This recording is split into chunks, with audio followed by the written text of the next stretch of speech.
This is Glenn Hauser with World of Radio, 2247.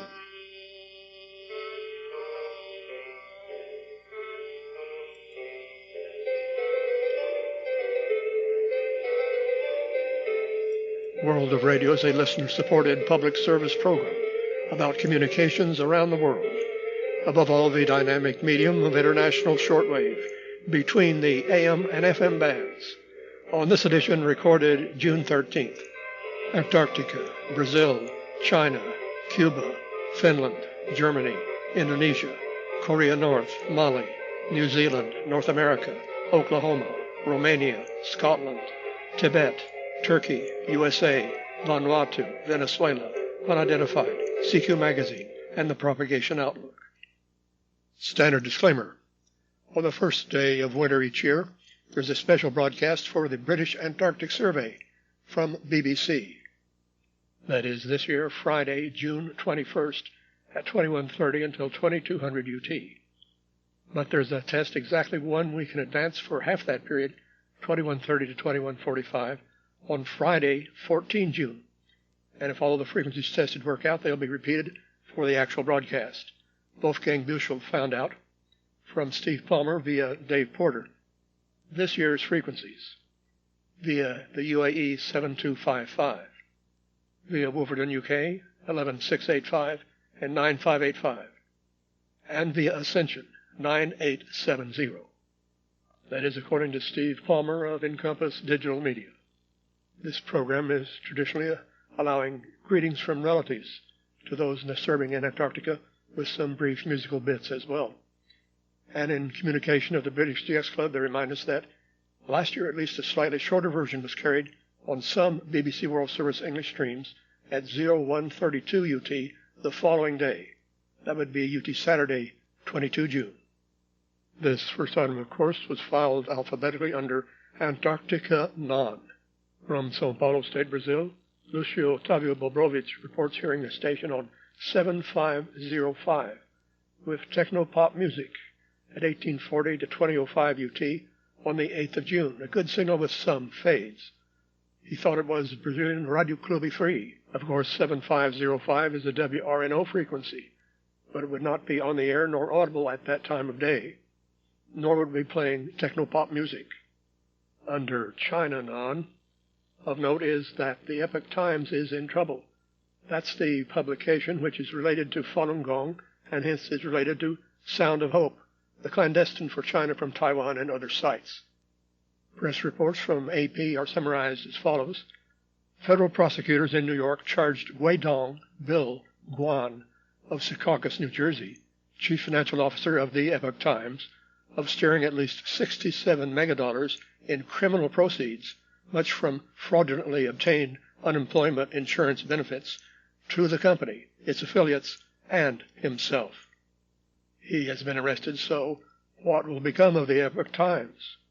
Meanwhile, some Chinese musical jamming has appeared on unlisted frequencies, possibly against Sound of Hope, where it may or may not actually be operating. 15180, June 11th at 1926, I had continuous traditional Chinese instrumental music, no announcements and no vocals into the Maryland remote receiver. It didn't really sound like Fire Dragon. There wasn't much percussion. But in the listings, there's nothing to account for this jamming. Or is it just music filled instead of Portuguese? There is a Portuguese hour at that time scheduled on other frequencies. And here's another anomaly from Rick Martin in Arizona on June 10th at 1455 on 11620. Chinese instrumental music, sounding more like the old Taiwan program Jade Bells and Bamboo Pipes than Fire Drake. But who is it? Nothing listed. Music was also remarkably different from the Chinese restaurant music, substituting for the Portuguese language by CRI, and this closed suddenly at 1600.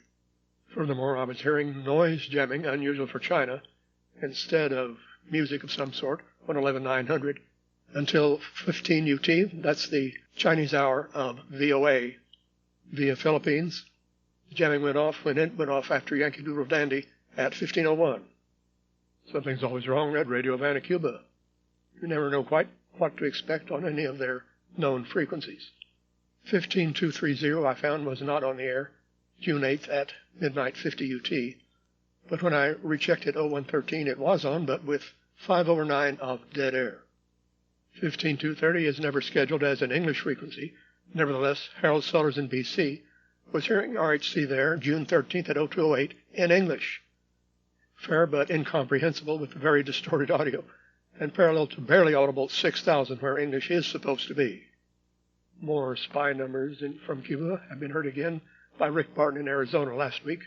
He was reporting 11635, and his further logs 10345, June 4th at 0830 in progress. The HM01 number station kept going past 09 UT, but open carrier at 0945. Then on June 5th, 11635 was heard at 0810 in progress. The five-figure voice number groups, no strange tones, animal noises, or other anomalies this time. And on June 7th or 8th, 0620 UT in progress on 10345. He says since reactivating, the number stations occupy a single frequency for hours on end. Note that local morning transmissions on 11435, 11530, and 11635 are not being heard for some time at 16, 17, and 18 UT. Then on June 9th, 10860 at 0625 in progress. It went to 10345 at 0600 and to 11635 at 0800. And one more on June 10th at 0625, past 0645 on 13435. Finland, perhaps none, in the British Jazz Club.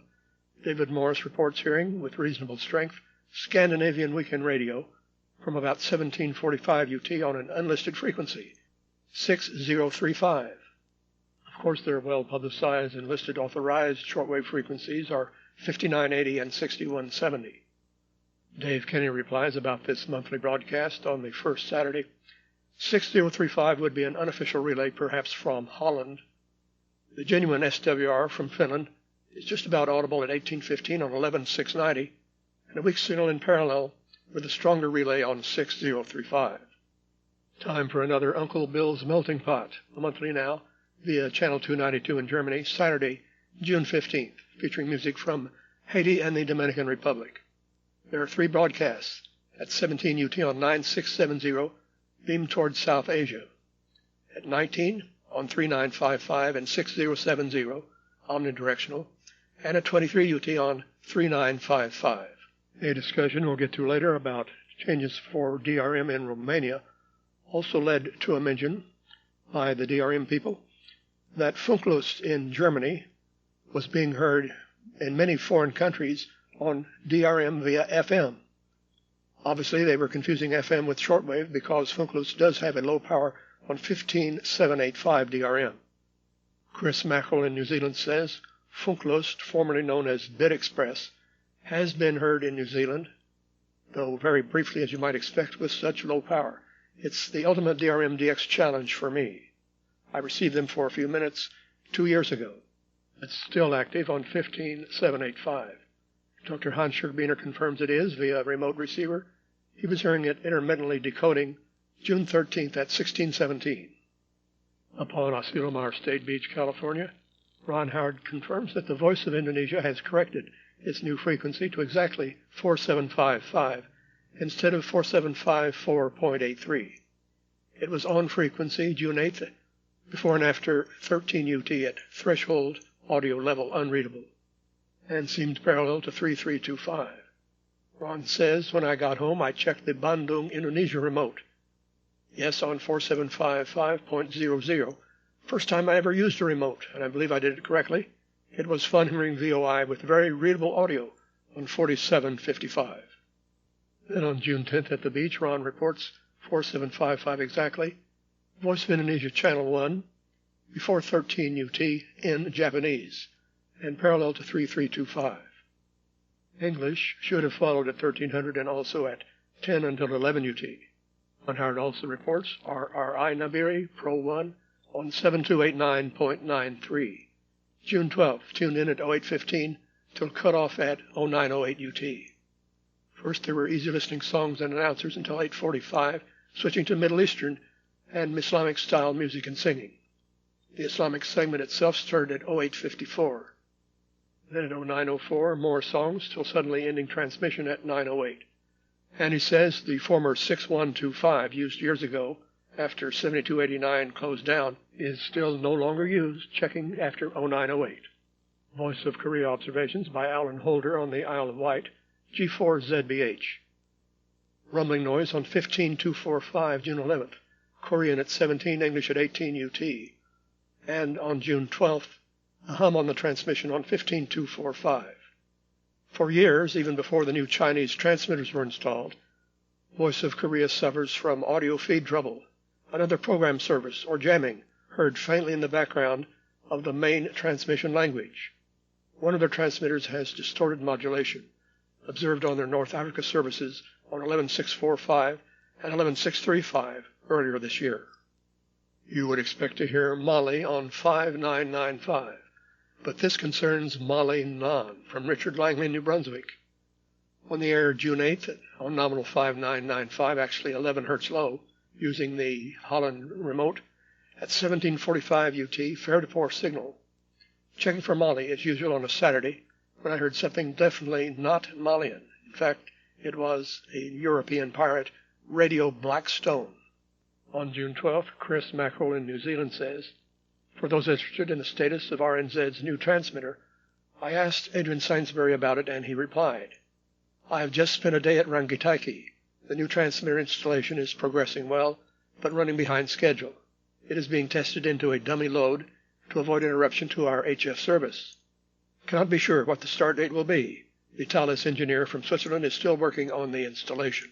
However, Chris shortly follows up later, early UT, June 13th. RNZ currently testing their new transmitter with tones on 17900 at 0212 UT. And then Brian Clark in New Zealand replies, according to a call from Adrian Sainsbury to Barry Hartley, relayed to me a few minutes ago, I've heard tone tests and open carrier at strong level on 17900.050. At 0222 UT tune in, off at 223 and back on at 225. So keep an ear out. Harold Sellers in BC then says, I heard a test tone come on at 0229, S9 plus on 17900. And Tony Pavick in Hope, BC says, got the S9 here, very short DRM test at 237, give or take. I missed getting an image, but it came up test message in the DRM plug-in of SDR Uno. No audio so far on the DRM tests. And apparently this was all done by 0300 UT when Walt Sommonheave and I tried to hear 17900. The only North American pirate on the band when I tuned around June 9th at 0223 was on 6950 USB. Pirate rock, 5/9, but high storm noise level. Never in a sesqui-mega year would I have guessed it is Barf Nugget Radio, as per reports at HF Underground. There was an SSTV ID at 227 and off at 0236. Eric Fedderswalp in Lake Stevens, Washington says, on June 8th, it's been a long while since I've last heard Josiah, but when I tuned in and checked 7475 at 0415 UT, there he was, station YHWH. Deep fades, relatively low audio, but he is indeed on the air again. And Eric says, heard again 2 nights later, UT June 10th, barely audible near Seattle, at 03 UT while it's still daylight, but he's more audible via the northern Utah remote at 0320 on 7475. And then also heard by Walt Sommonheave in BC at a good level, even though it's several hours before sunset, 9 Hz below 7475.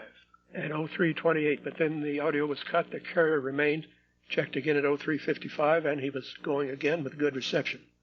An ID for YHWH, and introducing his talk.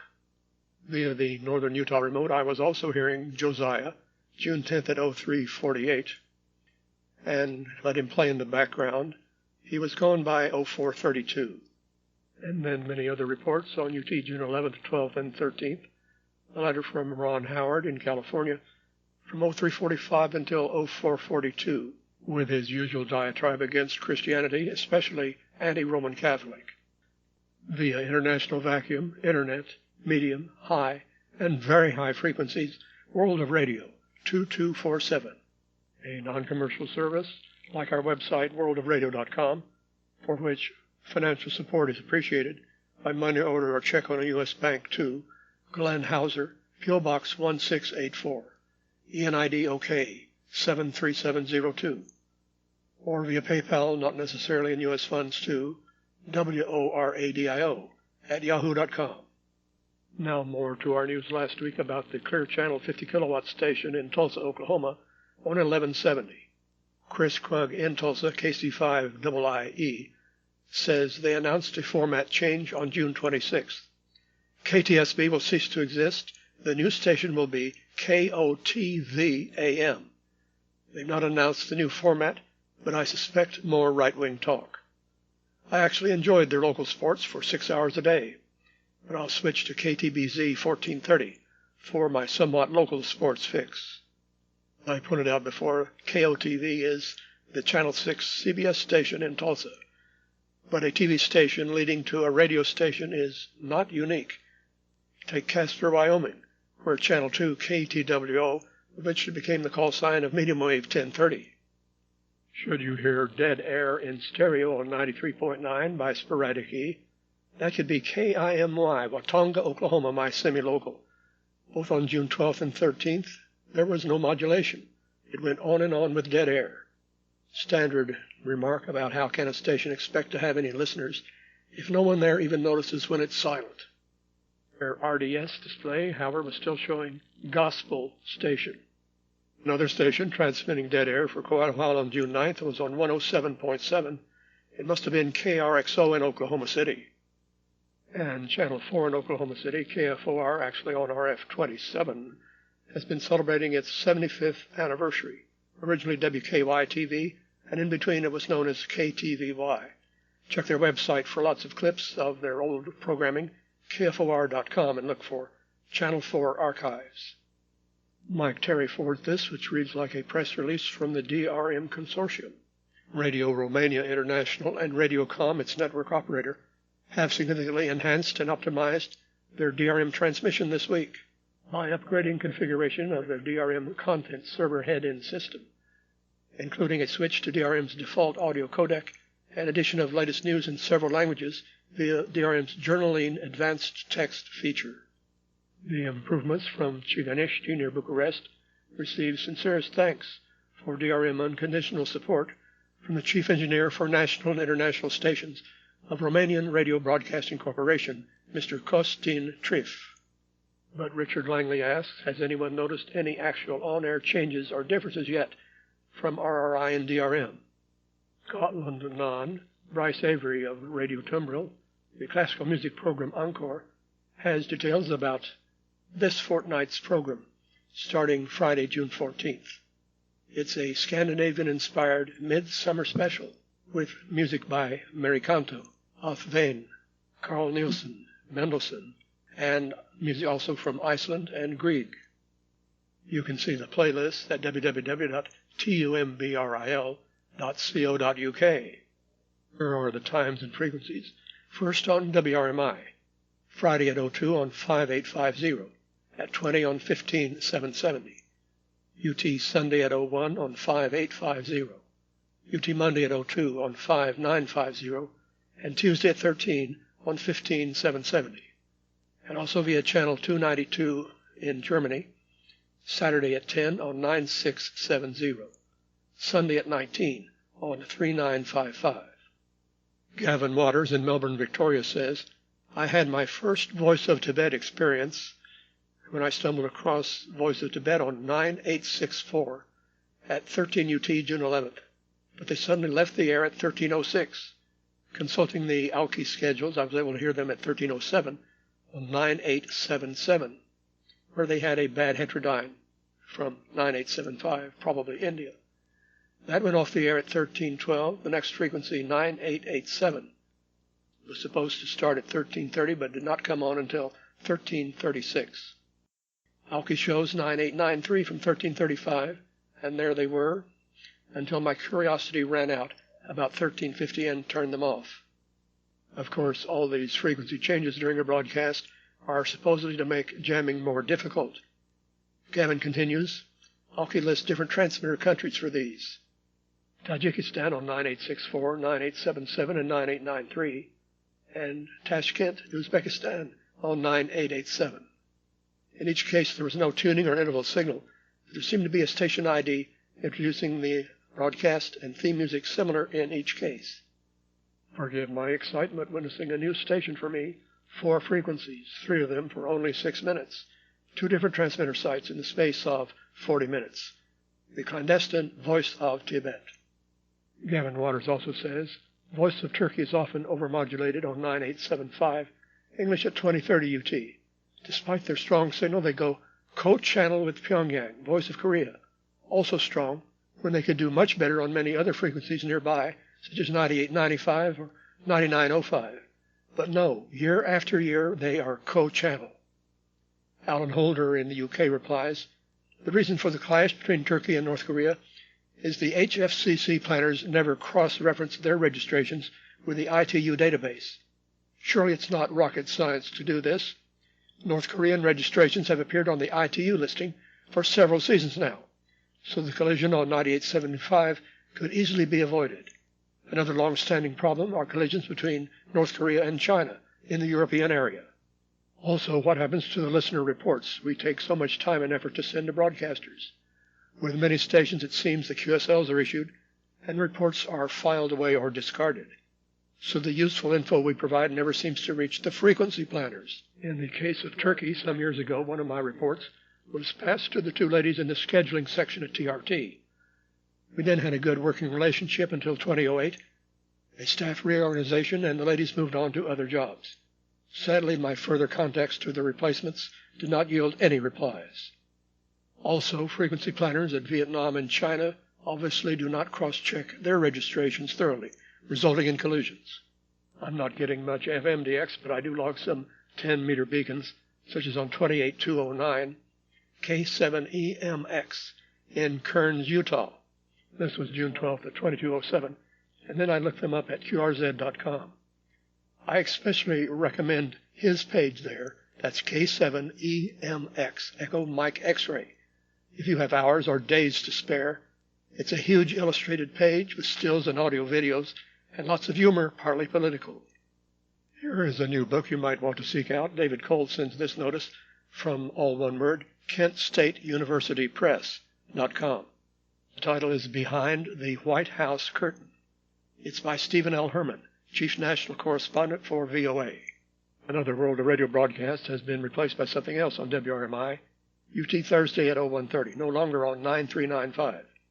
And this week, June 13th, the other frequency, which carries World of Radio 5010 at the same time, was off the air. WBCQ still running repeats of Alan and Angela Worldwide for the 7th week in a row, UT Saturday, June 8th at midnight on 7490. However, I heard some news unexpectedly about WBCQ by running across Tim Tron on the ham band. He runs AM on 7288.9, June 12th at 0637. He was talking about air filters, transmitters, the MW50, the one they got from WRMI. And he said the 3265 transmitter is just sitting there. Nobody wants to buy time on it. He referred to a fire happening, not clear whether recently or historically, and then he belched. I recognized his voice immediately, and finally he ID'd as WA1HLR. He's usually heard on the AM area of the 80-meter band, I think around 3890. But this 40-meter frequency could interfere with Indonesia on 7289.93, so I warned Ron Howard to watch out. Not shown on WRMI's schedule, but on 9955, weekends before 07 UT, on June 8th and 9th, I was hearing something in Spanish. It appeared to be a relay of RAI in Argentina, certainly not scheduled at this time. And after 07, there was Radio Poland in English. That came from WRN. Last week, we observed that Radio Free Asia will not verify more than 7 reports per week from any one listener. And now here's another limitation, according to CIDX Messenger from WRMI. As noted on the reception report form, we are unable to answer more than 1 reception report per person each month. WEWN had been missing from 15610 for many weeks. That's their English frequency. But now their Spanish frequency has also been missing, 12050. So I asked Glenn Tapley at WWN, could you enlighten us about the prospects for ever returning to shortwave? He did not reply to me, but to Tony Pavick. We have some major equipment issues. English needed a new tube for the Continental transmitter. It took 8 months to have one made and delivered. It failed, so back to square one. The transmitter carrying Spanish decided to fail. Parts are ordered, and hopefully we can be back on soon. Von Howard in California and I note that Radio Vanuatu has gone missing again. No signal on 7260 on June 12th or 13th between 0605 and 0910. Probably from Venezuela on 4940 Estación 4940 has been quite irregular, but Manuel Mendez in Spain has heard it again. It went off the air at exactly the same minute 2 consecutive nights, June 11th and 12th at 0449. He tuned in earlier in that hour. They cut off abruptly with no audio and no carrier, and it was extremely weak with unreadable comments and songs. That is on the second night. On the first night he copied this ID, Banda de 60 metros, Estación 4940, llegando a toda Venezuela. Now some strange unidentifieds. Rick Barton in Arizona reports on 11020 Raspers, June 8th at 0600, mystery stations, dubbed by Harry Helms as Raspers. These are dot-dash stations. Some others call them bonkers. Seemingly nightly, now on this frequency, multiple stations and a strong signal. And again multiples and very loud on June 10th at 0530. And Ron Trotto in Verdun, Illinois reports on VHF 58.41 megahertz, a Spanish station, June 12th at 0830. A good signal with rapid fading, Mexican tunes and a male and female announcer. Classical radio ID by the female at 0833, he says, but it faded out before he could get the call letters. It seems to be in Chicago. What would it be on 58.41 megahertz? Mike Terry forwards a notice from ARRL that field day is June 22nd and 23rd. That seems like 2 days. Ham Radio's open house. More than 40,000 hams set up temporary transmitting stations in public places to demonstrate ham radio. Via shortwave bulletin, John, AE5X, notes the final death of CQ magazine. Its website has been down for several days, and now their email no longer works. One columnist says they had been on hold since last October. Oh, goodbye to CQ. Now gone the way of Ham Radio Horizons, and 73 magazine. The good ones die off, mediocrity lives on.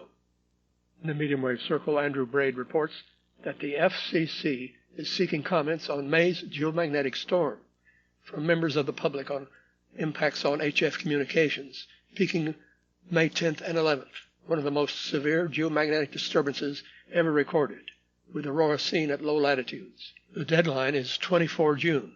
You can reach the website at fcc.gov by entering 24-161 in the Proceedings box. The propagation outlook from SWPC issued June 10th. Quiet to unsettled conditions expected from June 13th to July 6th. ANK indices no higher than 5 and 2 or 8 and 3. Solar flux dipping to 155 June 15th and 16th, and peaking at 205 June 26th to 29th, down to 160 by July 6th. Thus concludes World of Radio 2247. With many thanks to all our stations and contributors, Glenn Hauser inviting you to hear me again next week with a standard disclaimer.